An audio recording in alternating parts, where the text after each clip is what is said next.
All right, so we are asked to divide. We have 15pq divided by 2q squared divided by 3p to the fifth. So I'm just going to go ahead and put this over 1. Remember, whenever we divide, we do keep, change, flip. So we keep the first fraction.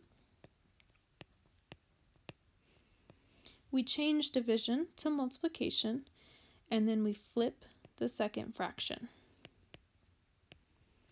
Okay, then you can multiply together. So 1 times 15 pq is just 15 pq divided by, so 2 times 3 is 6, q squared times p to the fifth. Those don't combine, so it's just 2 squared p to the fifth. And now we simplify. So 15 divided by 6. Those are both multiples of 3. So 3 goes into 15 5 times. 3 goes into 6 twice.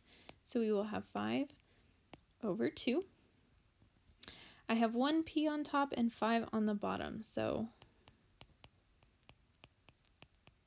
I can cancel 1, and there are 4 left in the denominator. Same thing with the q's. I have 1 q on top and 2 on the bottom. So I can cancel 1, and there is 1 left in the denominator.